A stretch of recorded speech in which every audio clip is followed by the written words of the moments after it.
How can I get rid of this presence that grabs my throat with dirty hands every night, subjecting me to a painful experience of death, beating my innocent father, making me see him like this? Where are the friends I used to travel with, the poor kids? Did my father deserve all this? It's all because of me, a bit of my own doing and my past. Let me tell you about myself. My name is Jack, and I live in the village with my father. All our relatives moved away from the village years ago, some for a better life, and some just got tired of the village due to financial difficulties. We couldn't do everything we wanted in the village. Our village is very small and peaceful. I was born and raised here. I have fond memories of my childhood. I used to play games with other kids in the village. We would go to the stream, pick fruits.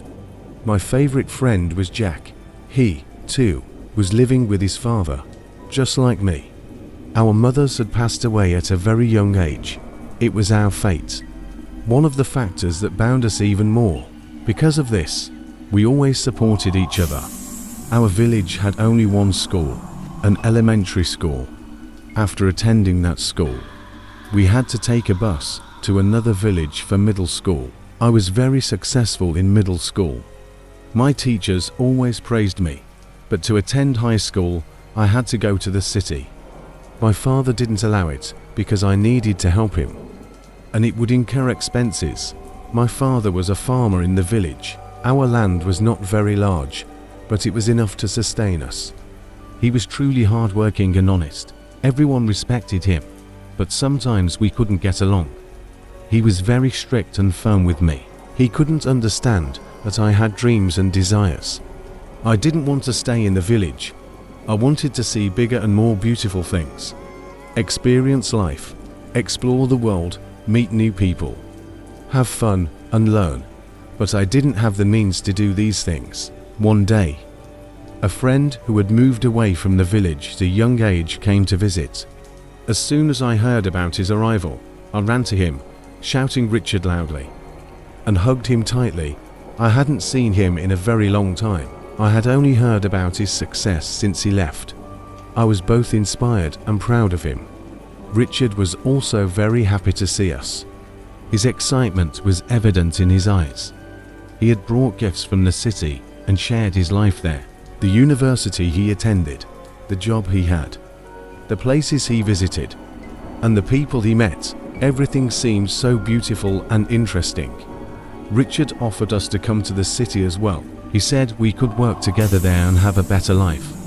I was very happy about this offer, but my father didn't agree. He told me that I couldn't leave the village, that we had to stay on the land entrusted to us, and that city life wasn't suitable for us. I opposed my father.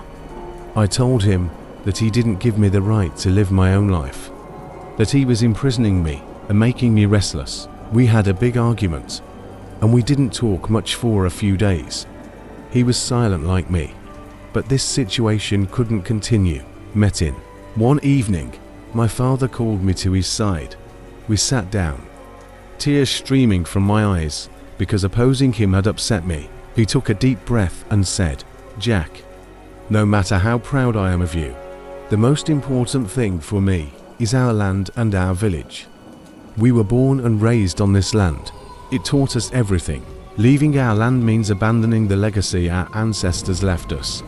City life might seem attractive, but there are challenges and hardships there too. Remember, we've never harmed anyone on this land. These people respect us. This place is our village. By living here, we are following in our ancestors' footsteps." I, on the other hand, filled with tears and desperation, replied, "Dad, it upsets me that we can't reach an agreement. I love you very much, and I want to help you. But I also believe I have the right to live my own life. Richard's offer excites me. I want to see bigger things. Maybe I'll come back one day, but right now, I feel I need to seize this opportunity." My father's face showed indecision and sorrow. He remained silent for a while and then said, "I understand, Jack. Maybe you need to make this decision." My father's words reassured me. He said, Your happiness and living your own life are important to me. But remember, this will always be your home. If you ever want to return, I'll always be here waiting." His understanding and support comforted me, and with his blessing, I accepted Richard's offer. The decision to leave the village was not easy, but I had found the opportunity to live my own life. Jack also talked to his family and agreed to come with us. I will never forget the mixed expression of pride and sadness on my father's face as he bid us farewell from the city. Going to the city was a new beginning, a chance to build my own life, leaving our village behind. I carried with me the lessons and memories he taught, always by my side. Finally, the journey ended, and we arrived at Richard's house. It felt like stepping into a different world. His house was modern, spacious, and luxurious, offering a cityscape instead of the endless fields we saw in the village. Skyscrapers and lights replaced the rural landscape. We were amazed. Our excitement was evident as we looked at each other. We were tired from the journey, so we dispersed to our rooms. We slept that night, and in the morning, after a lovely breakfast, Richard introduced us to city life. Everything was at his fingertips, in his place: shopping centers, restaurants, cinemas, and much more, all just a few steps away. Later, we learned that Richard had earned so much money through the videos he uploaded online. He had another idea in mind, but couldn't do it alone. So he wanted to bring his old friends with him. I had some understanding of these events, but I didn't know that so much money could be made. When I heard all this, I accepted his offer even before he had fully explained it. Richard chuckled and said, "Hold on, Jack. I haven't explained the job yet. Maybe you won't accept it no matter what it is." Regardless of the idea, I was ready to accept. Richard then shared his plan. He decided to make money by creating videos with paranormal, supernatural content. He suggested producing videos centered around paranormal activities to generate income. He proposed going to abandoned and unused houses for the shoot. There were rumors about paranormal activities in such places, making the videos more realistic and intriguing. In the beginning, this idea frightened both Jack and me. Going to an old, deserted house known for paranormal activities was spine-chilling. Richard started creating a supernatural atmosphere using red lights and special effects. In the old house, he scripted mysterious sounds, sudden door closures, and intensified winds. Jack and I helped with the production, adding realism by acting as if we had experienced paranormal events. Our videos quickly gained popularity. People started believing that we were encountering real paranormal incidents. Viewers commented and shared our videos, helping us reach a wider audience. As our channel gained more popularity, advertising revenues increased. We continued living a luxurious life, renting a bigger apartment, buying new cameras, and editing equipment.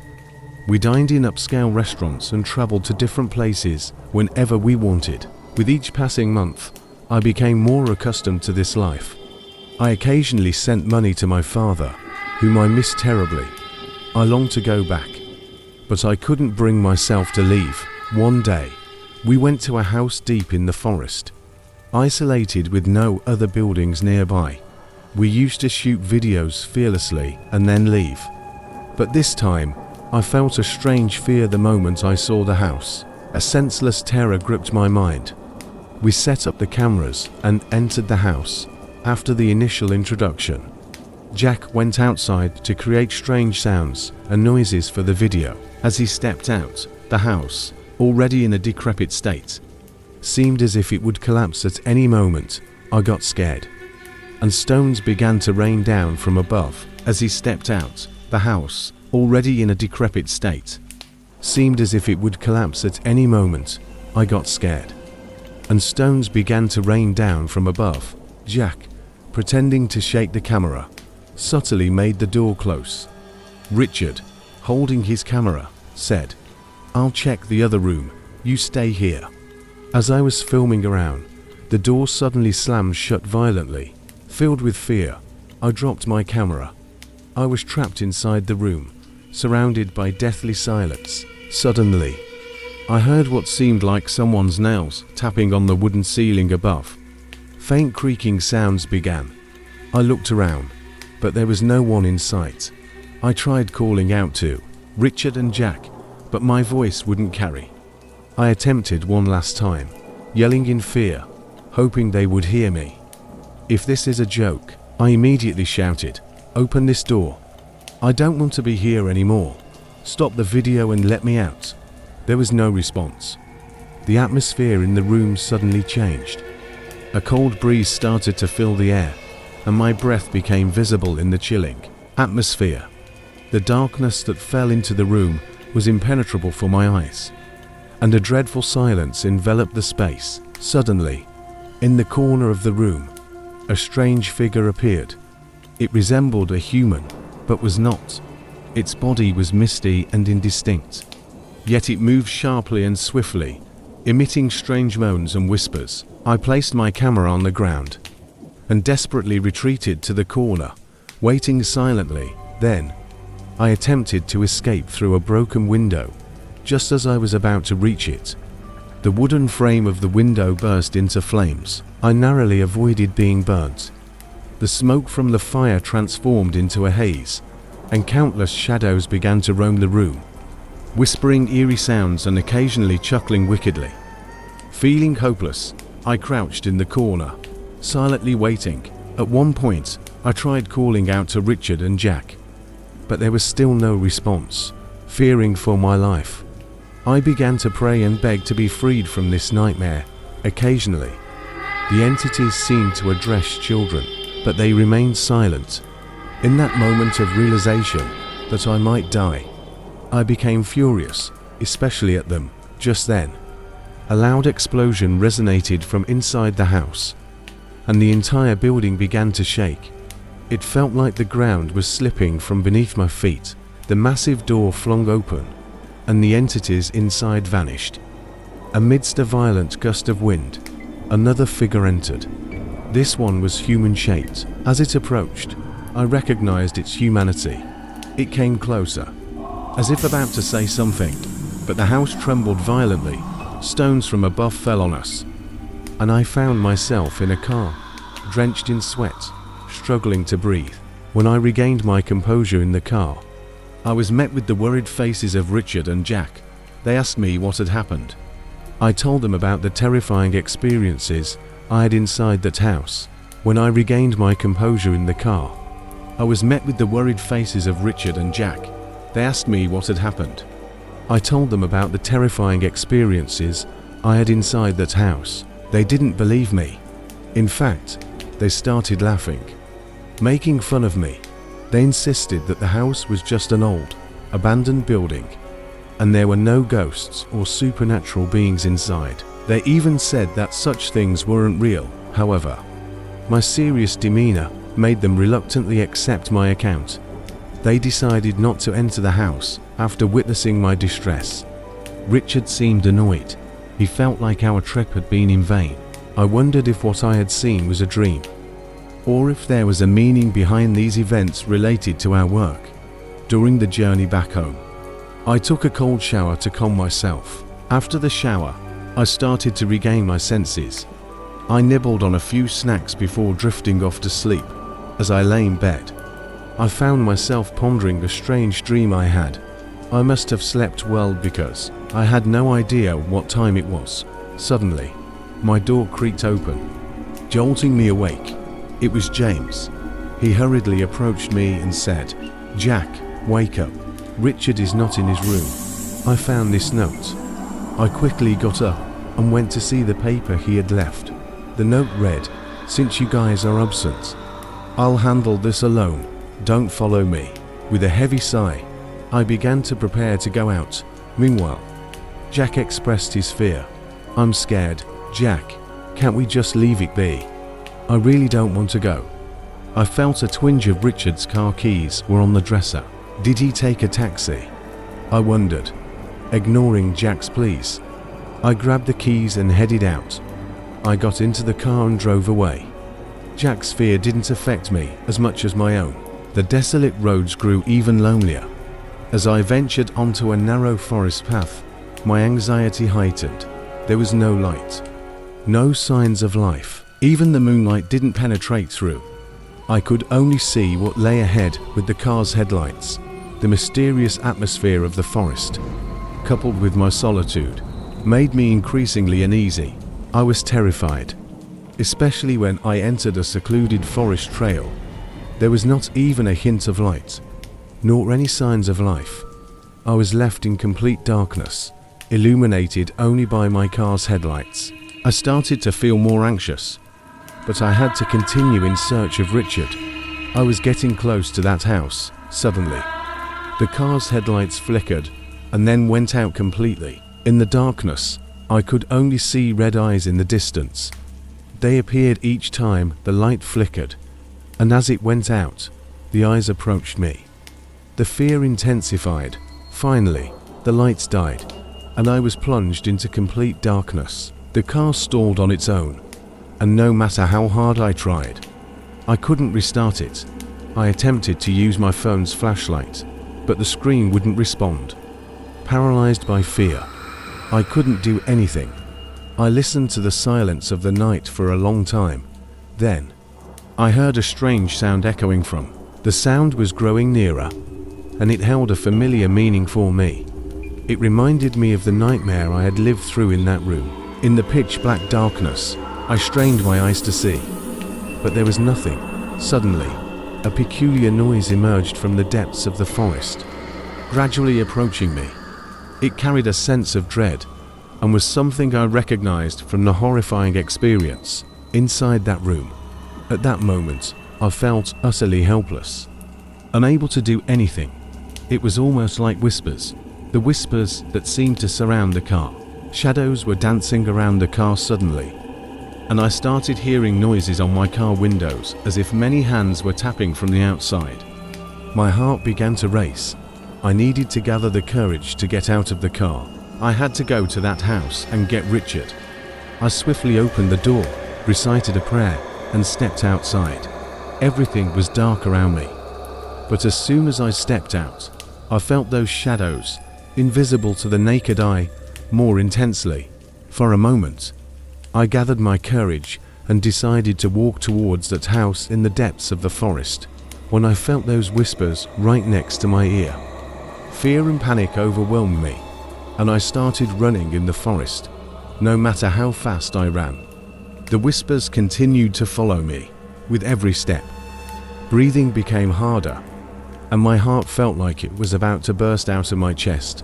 I didn't know how far I had gone when I heard Richard's voice somewhere nearby. "I'm here, Jack. I'm here. Please hurry," he shouted. Despite yelling out if he was okay multiple times, I never heard his voice again. I started running towards the direction from where his voice came. Suddenly, I felt a sharp pain on my back as a stone hit me, and I jumped in surprise.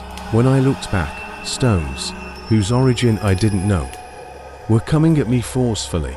When I turned back around, I saw a glimmer of light in the distance.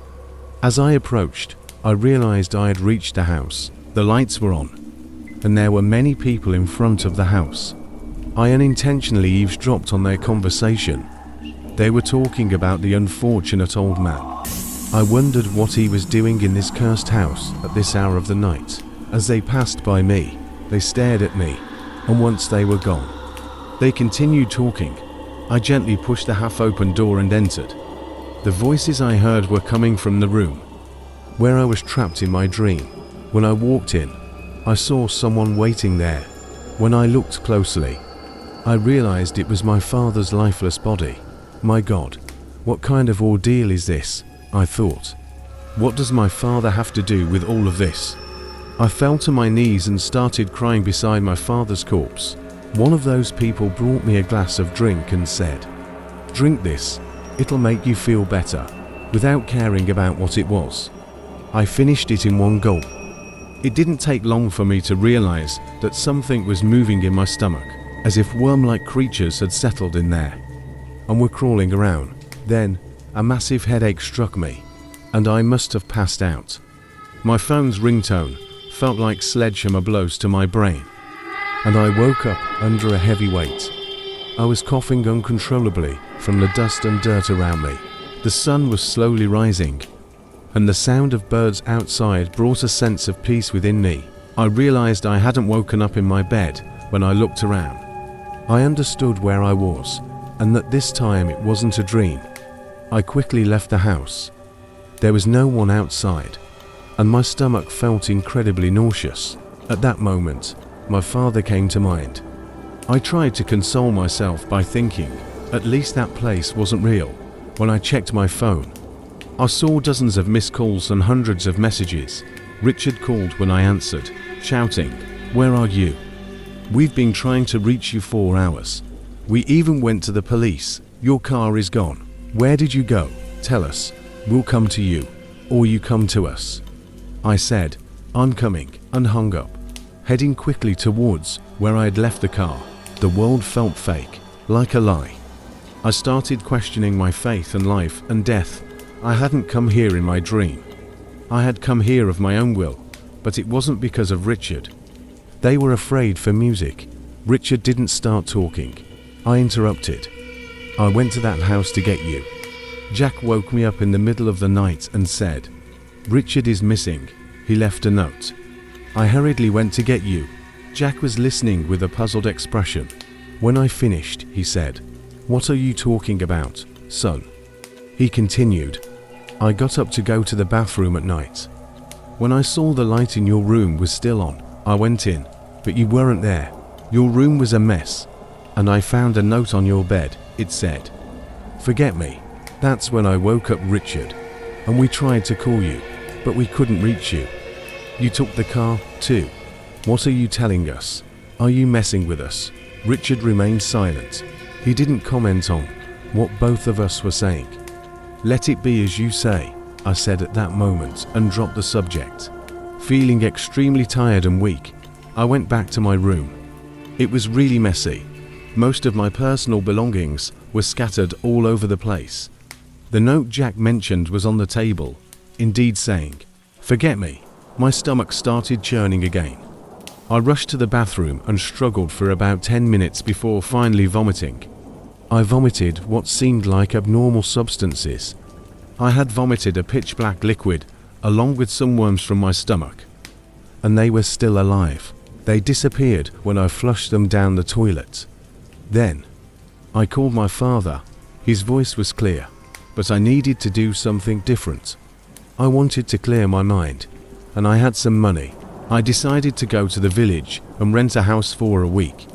Instead of getting bored in 2 days, I thought I would take my father with me. He would really help me. I left the kids and went away for a week, found a place with a beautiful view, and called my father. In the morning, I went to pick him up from the bus station. We arrived at the house, filled with nostalgia, music, and my father started exploring the house and the view. It was the first time in his life that he would stay in such a beautiful place and create such beautiful memories. We spent the whole day at home until the evening. When it got dark, we went out for a nice dinner, and the next day, we explored the market.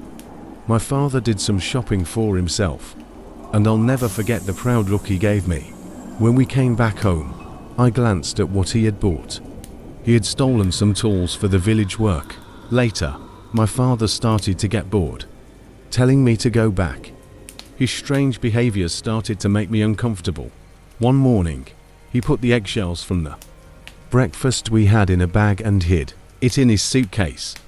It was almost a week until one night when I heard noises from inside the house. Oh God, is it happening again? I thought, and got out of my bed. My father wasn't in his room. When I heard the sound coming from the kitchen, I went there. My father was standing in front of the counter, with his back turned, doing something. The inside of the house smelled terrible. When I entered the kitchen, I saw a few people sitting on chairs under the table. You know how some women wear all black clothes, where only their eyes are visible? They were dressed like that, and only their eyes were visible. Their pupils were completely white with a black dot in the middle. My father, with still fresh blood on his hands, presumably animal parts and organs, had prepared them in front of those people. He also put the eggshells he saved in the bag next to them. The people in black started eating the raw, bloody meat with their half-human, half-dog-shaped long nails and hairy hands. My father was accompanying them. Then my father noticed me and said, "Come here, my son, look, our friends have come. We're having dinner together." My eyes were wide open with fear. I couldn't believe what I was seeing. My father insisted that I come to the table while those entities continued to eat. After they finished, they whispered among themselves, looking at me, then started talking, pointing at me, and began laughing together. I had decided to leave the house and was about to run towards the front door when the pain in my feet paralyzed me, and I couldn't move. My feet were shattered, but despite the pain, I continued to walk. When I looked back, I saw my father leading the entities that had lined up behind me. In a pained voice, my father said, "Stop, my son. They have brought us a gift," showing me the thick rope he was holding. I fell to the ground, praying and crying, desperate to be free. As I prayed, their laughter grew louder, turning into hysterical laughter. That's when I realized I could not escape this situation. My father, stepping over broken glass, slowly approached me. He looped the rope around my neck and began tightening it with all his strength, trying to strangle me. As I took my last breath, those entities were still laughing. My vision darkened, and I felt myself preparing for the silence of death. Suddenly, I woke up in my bed, drenched in sweat and gasping for air. I had been unable to breathe properly, and blood seemed to be pouring out of me. Breathing was difficult. I quickly turned on the light and looked at myself in the mirror in my room. The marks of the rope were vivid on my throat, and my face was pale and blood-stained. I was curious about my father, so I rushed to his room. There I saw the unforgettable scene that haunted me: a fallen stall, a thick rope, and my father's lifeless body hanging at the end of it. I went to touch my father. He was ice cold. His eyes were open, and he was gone. The strange entities began to fill the room, circling around my father. I left him there and went back to my room. I started crying uncontrollably, screaming in despair. After regaining some composure, I reached for my phone to call the police and an ambulance. It was around 4 in the morning. Just then, my phone rang, and the caller was the village head. Sobbing, I answered the phone, and he managed to say amidst tears, "Your father," before he was cut off by the sound of a gunshot coming from the village square. I quickly ran. Outside, I saw that it was my father. "Rest in peace, my son. Be here before noon. We will bury him after the midday prayer. Take care of yourself," he said, and then hung up.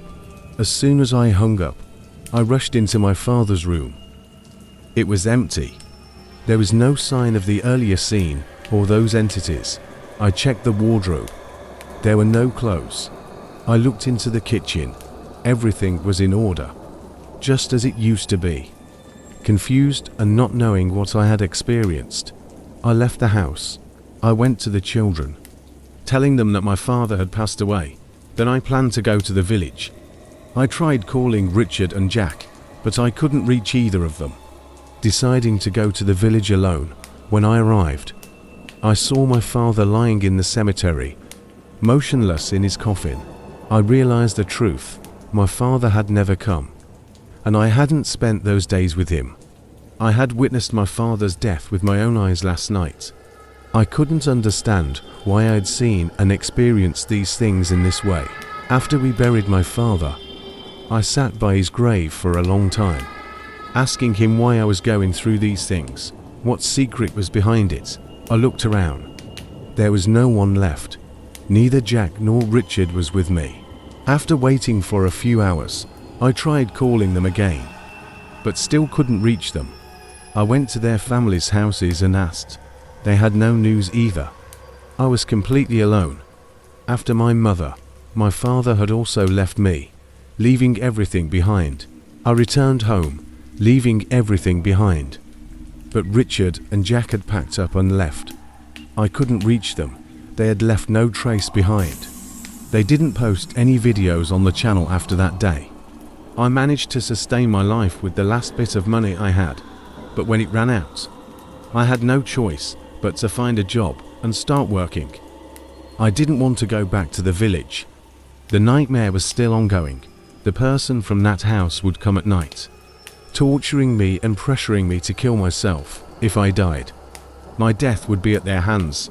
I always thought about why I had gone through all of this. Was it related to my father, or was it because of my friends? Maybe if I went back to that house, everything would be resolved, but I am afraid. I am always in that house in my dreams at night. I miss my father terribly. When I can't bear it anymore, I visited a religious scholar.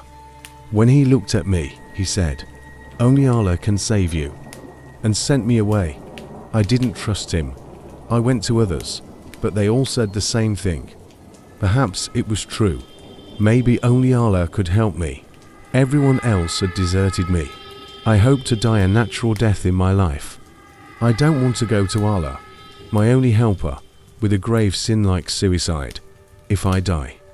Let these writings serve as a testament to my death.